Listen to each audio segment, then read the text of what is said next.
Digivation Network. This week on Digivation Network, we have put together quite an interesting package for you. We are diving into the world of Nigeria film industry, how it has embraced new innovation and digitization. Filmmakers are really pushing the boundaries and exploring the extraordinary with creative storytelling and the use of technology tools like drones, camera lights, and software. It features the Vox Pop segment, trends in the tech ecosystem, plus a special guest of the week who shares with us how its organization will help shape economic policy and drive growth in the country. I am Omoye Haza, standing in for Bayero Agabi. For details, please log on to digivationnetwork.com.ng and follow us on all our social media handles displayed on your screen. This is Digivation Network. If you're just joining us, this is Digivation Network, your first and leading ICT, business, tech innovation and lifestyle program on television. And before we let you into our lineup, here is the news that made headlines during the week.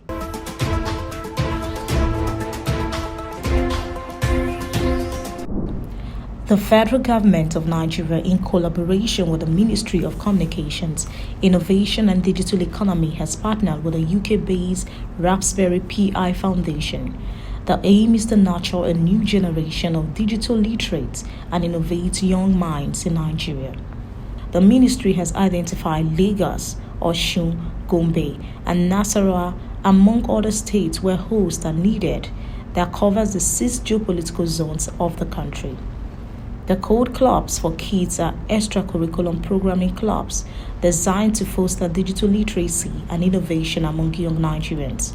This partnership between the ministry and the Raspberry Pi Foundation is a forward-thinking initiative to prepare the young generation for a digital and technological advanced future.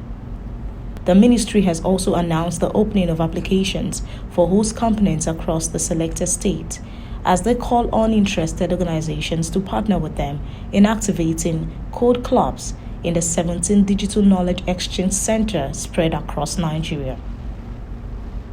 Philip Collagen, the CEO of the Raspberry Pi Foundation, expressed excitement about partnering with the Nigerian government to inspire the next generation of digital makers. The Ministry of Communications, Innovation and Digital Economy reviewed that the learning path provided for Code Club partners will cover various coding and technology-related subjects, including introduction to coding, basic concepts, web design, programming languages, and more for Nigerians within age 7 to 17 years.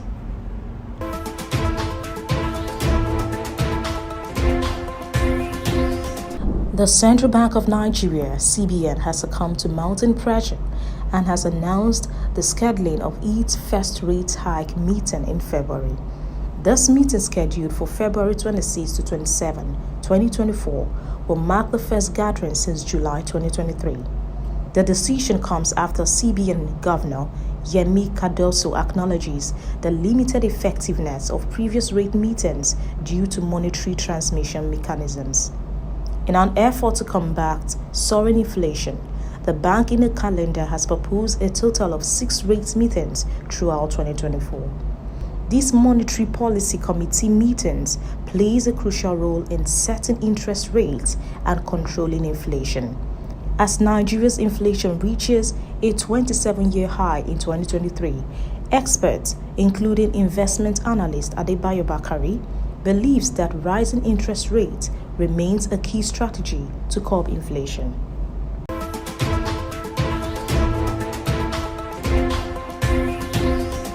The National Board for Technical Education just made a big announcement to unbundle the higher education diploma course in computer science due to emerging trends. The new specialized areas floated out of the formal are as follows: HND in Artificial Intelligence, HND in Networking and Cloud Computing, HND Software and Web Development, and HND in Cybersecurity and Data Protection. In a letter addressed to all heads of polytechnics and monotechnics, the MBTEA Executive Director, Professor Idris Bugaji, mentioned that students already admitted into the formal computer science program will be phased out by 2025. So, the new specialized areas are taking center stage. This move is getting positive reactions as IT expert Mr. Abidemi Oderilo stating that it is a welcome idea. It will take away the burden of being a jack of all trades from the student, reduce the cost load, and improve overall output.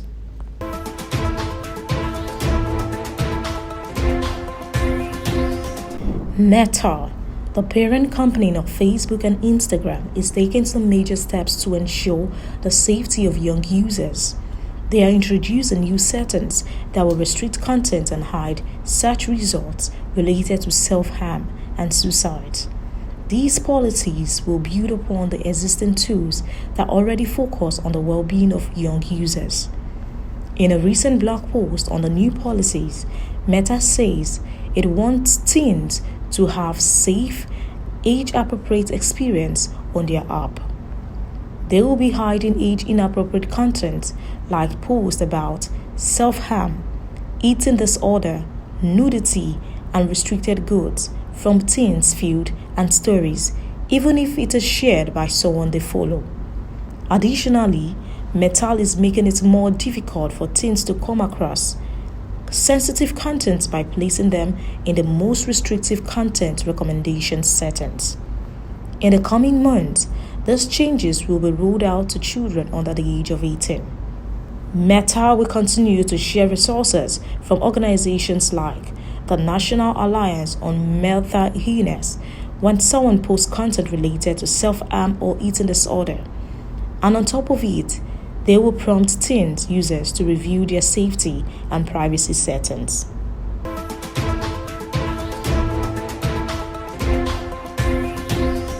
Amazon Prime, the global streaming giant, is undergoing significant changes in Africa and the Middle East. Recent reports indicate that the platform is streamlining its operation by reducing local content production and laying off staff in these regions. The restructuring aims to shift the company's focus towards the European market. Barry Follock, the vice president of Prime's EMEA division, communicates the decision to the staff via email. He emphasizes the need to prioritize areas that have the highest impact and long-term success. However, the exact number of employees affected by these changes remains unclear. While Amazon Prime will continue to be available in Africa, they will no longer approve new local shows in Sub-Saharan Africa, the Middle East, and North Africa. Nevertheless, approved shows like Ebuka Turns Up Africa will still be rolled out. The streaming market in Africa is projected to experience significant growth with an estimated 18 million paying streaming customers by 2029 compared to 8 million customers last year. Currently, Netflix and Showmax dominate the market, capturing a combined 75% share. However, streaming penetration remains relatively low, with a majority of customers located in South Africa and Nigeria. By 2029, it is expected that only 7.7% of African households will be paying for at least one of these platforms. For more on well-researched and balanced stories, events, and interviews across business, tech innovation, and lifestyle, please like, share, and subscribe to this channel, www.youtube.com/Digivation. On Digivation Network Vox Pop segment this week, we are asking Nigerians a question.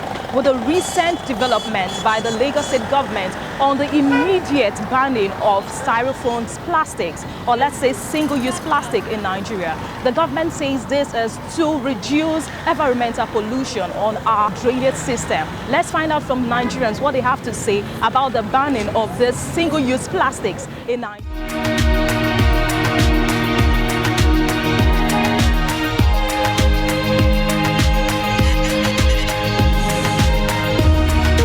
So the ban of all these things, I say it's a good development.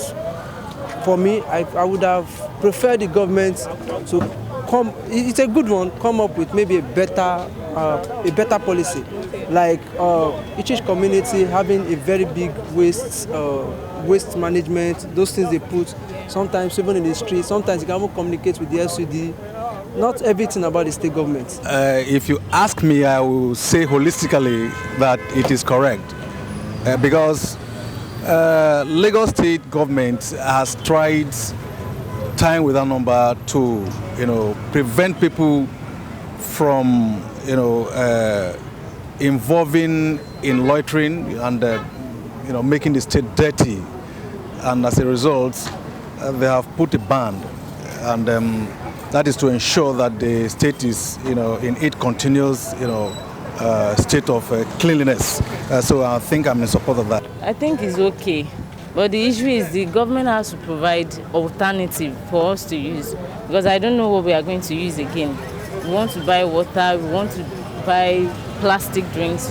What are the alternatives they are going to provide in that direction? Yes, because it has caused a lot of deaths in Lagos. So I think they are in a good direction. That's another issue, because there will be a lot of people that does not have job or work they are doing again. So they should also find another means, the other alternative work they can do. So I think it's a good one for our health too. It's a good one, but they should find another alternative for them to do as work. It is, but at the same time they should implement better. What do I mean that they should implement better? If you travel abroad, they have waste bin two ways. One is for the plastics, and the other one is for the paper. So it's not as if one should not drink. You have to drink at your own pace, but at the same time, there's a bin waiting for you there to dump your bin, dump the plastics. Means when you dump it there, at the end of the day, people that carry those bins, they come from time to time to carry those bottles for recycle. They recycle it for other alternative. They manufacture for other things anyway. So government should implement better in such a way that they should have such a thing. And at the same time again, I mean, carry out to me, they should carry out this is a flyer, to let the commercial vehicles, road users know that anybody that takes water, be it commercial and be it private cars where they can dump their bottles when they get home, they dispose it better. The commercial vehicles that carry passengers should be aware of it. And when you drink, dump your bottles inside the bin. Then when the commercial vehicles get to the final destination, those things can now be dumped inside a bin again, meant by government. Is that if you go to abroad, there's a very big bin meant for this bottle, something like that, sort of like that, please. If I want to look at it from the economic point of view and the environmental aspect of it also, but in my own opinion or view, it's not really good in the aspect of the economic side of it, because when you go to that sector, it's a sector that provides a lot of employment, in terms of small-scale businesses and even in the large scale. And practically there's nothing now that most people who buy food on the roadside, cafeteria, and you want to be on the run, you need food, and so for me, the economic side of it is not really good. For more on well-researched and balanced stories, events and interviews across business, tech innovation and lifestyle, please like, share and subscribe to this channel, www.youtube.com/Digivation Network. The Nigerian movie industry, Nollywood, has indeed come a long way. It has evolved and become the third largest movie industry in the world. From iconic movies, Living in Bondage had a great storyline and talented actors like Genevieve Ineji and Charles Okafor. It's impressive to see how the production quality of Nigerian movies has improved with higher budgets. And it is fantastic to hear that Nollywood movies has gained popularity not only in Africa but also among non-Africans in the diaspora.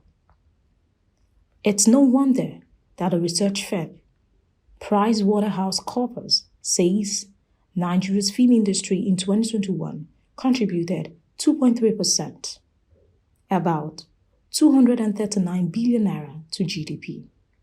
The Nigerian film industry has embraced 1.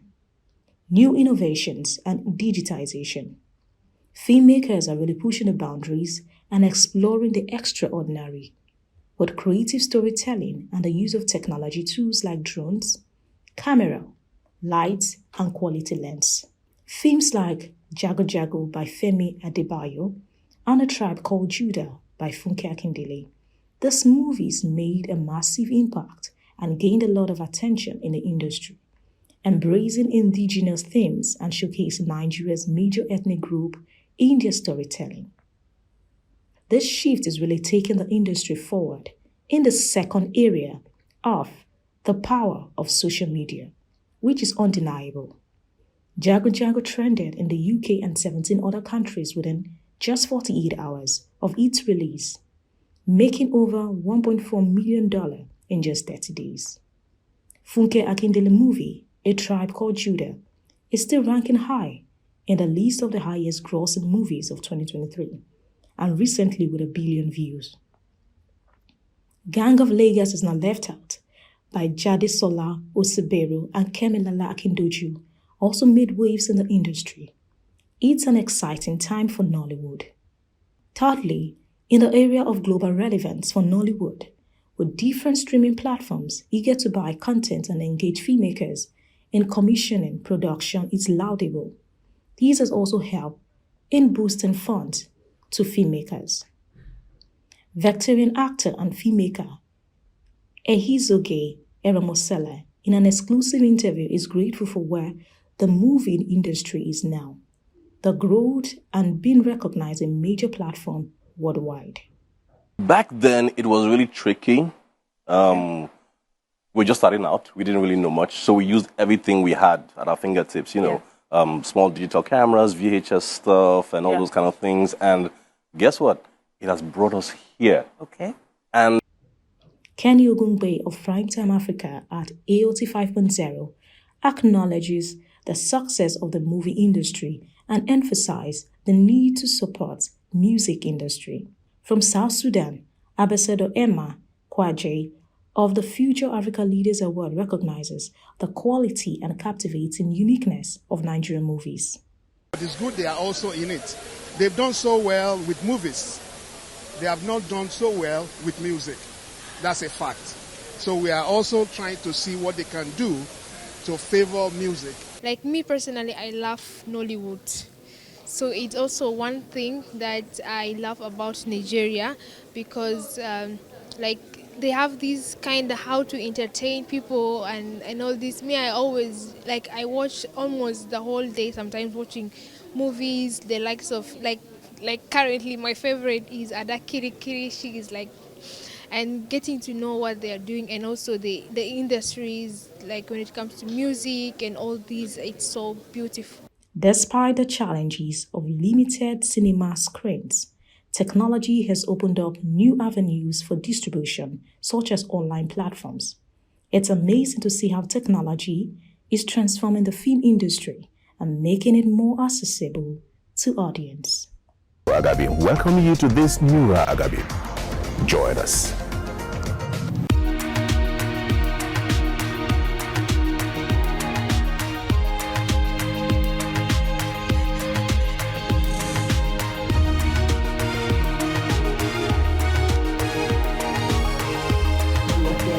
At Notion Technologies with engineer Nana Binga Nana, and he's going to be telling us on today's episode on our tech outlook on how 2023, how it's going to rate 2023 to all that happened in 2023, the technology, the new innovation, digitization, and the aspect of the ecosystem, comparing to all the questions that he's going to be telling us, including AI, on today's episode on CEO's Tech Outlook for 2023, including some projections for the year.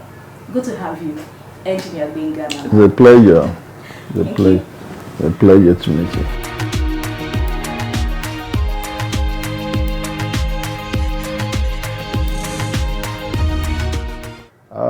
Basically, I've been in the system for some time. My name is always Nana Oluwagbenga. I run Notion Technology, and Notion Technology is basically a telecom company that handle more of implementation, but we focus more on sales in the telecom area, which is called the fiber optic side of it. we handle the equipment side, where we're trying to upgrade the situation of companies not having equipment. So we're trying to settle that because we know that's a major challenges. Because likewise, Nana is not just a salesperson; is also a field person that understands the pains behind not achieving a positive result, and that's the major reason why we established doing that sales. And from the time being we've been doing the sales, at least we've been able to ease the pain of a lot of companies achieving a positive result about that. And we also do networking, we do CCTV, we do PABS, and all that. But basically, like I said, we handle the equipment side of sales, and not just selling this equipment, the splicing machine, the OTDL, the power meter, light source, anything fiber equipment. We also give training to companies that are in need, to maybe probably they want to upgrade their engineers' understanding about the equipment. Also, we also do after sales support, because if the equipment is bad, I could remember back then when I was still on field, when we give it out to the vendors, it takes time before they return it. But these, we try to kill those fire. We try to close those gaps. That when you have a challenges on your equipment, that will give you support online. If it's the physical damages, we'll tell you to bring it, and at least not less than 3 to 4 days, we'll rectify it and we'll return it back to the client.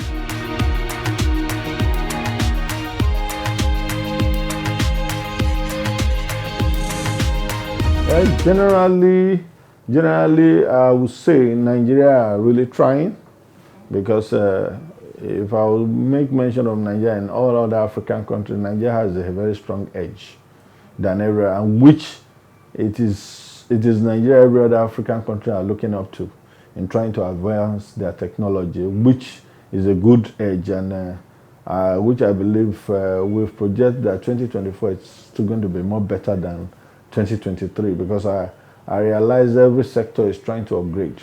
Nobody wants to remain the same. Even from the cell phone, anything technology is upgrading now, and which is a very good thing, that everybody is taking a bold step. If you look at the social media, formally we don't use, the social media is not strong.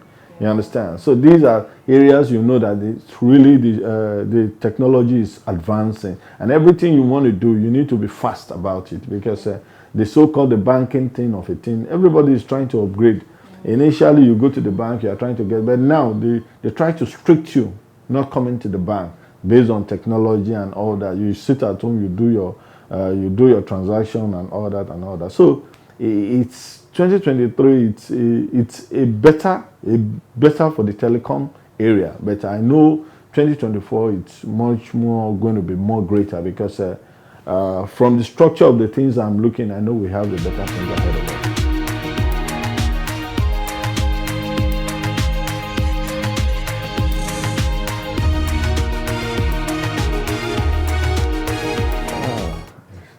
That's a very concrete question.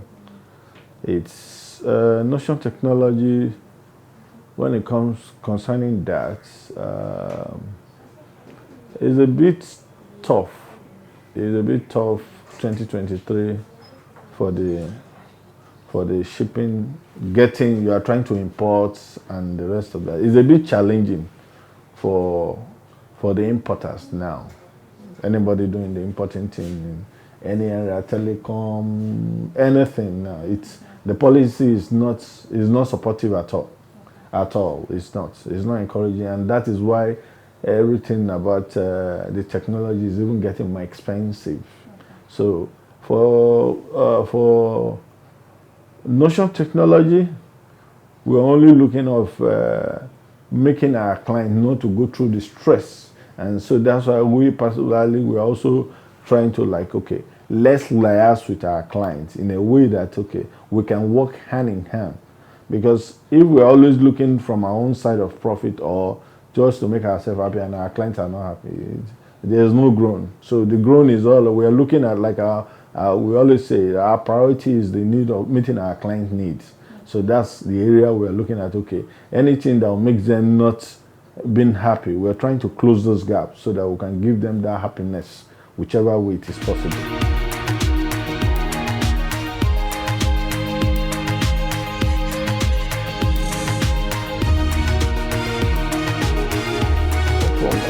our level of advancement has not gotten to that of the foreign level. You understand? When you say you are trying to use, I guess we're only trying to troubleshoot to see in our system maybe it's going to work. And there's nothing, I won't say it won't work, but it might take some time. You understand? It might take some time because of something you are not prepared for. It's a bit challenging. You need to like study it very well so to understand the system. But currently the structure we are now is more of like we still believe in the manual way in achieving our aim, basically because of and which I guess that is the area the technology too is going. You're trying to make, okay, instead of me seeing you, like the interview, we can do it in another way. You understand? Just to like, okay, in another easier way. It's not necessary you go to, I see you, we see each other. I can be in the car, we'll do our interview and all this like. So it's for Notion technology, the fact is how whatever it's coming, you need to prepare ahead of it. Because you don't just jump into something you're not prepared. Something you're not prepared for, you don't know where to run to. So that when it comes, automatically when you get to the bridge, you cross over. That's just the belief I have. There's nothing too difficult. It might only take some time, but I know we're already prepared for the best for Notion technology. So in every situation we find ourselves, our one is to cross over to the positive side. Welcome back and thanks for staying with us. If you're just joining us, this is Digivation Network. Did you miss any episode? You can catch up on our YouTube channel. And that will be all we can take for this week. Always remember to log on to digivationnetwork.com.ng and follow us on our social media handles. I am Omoye Hazer. Bye for now.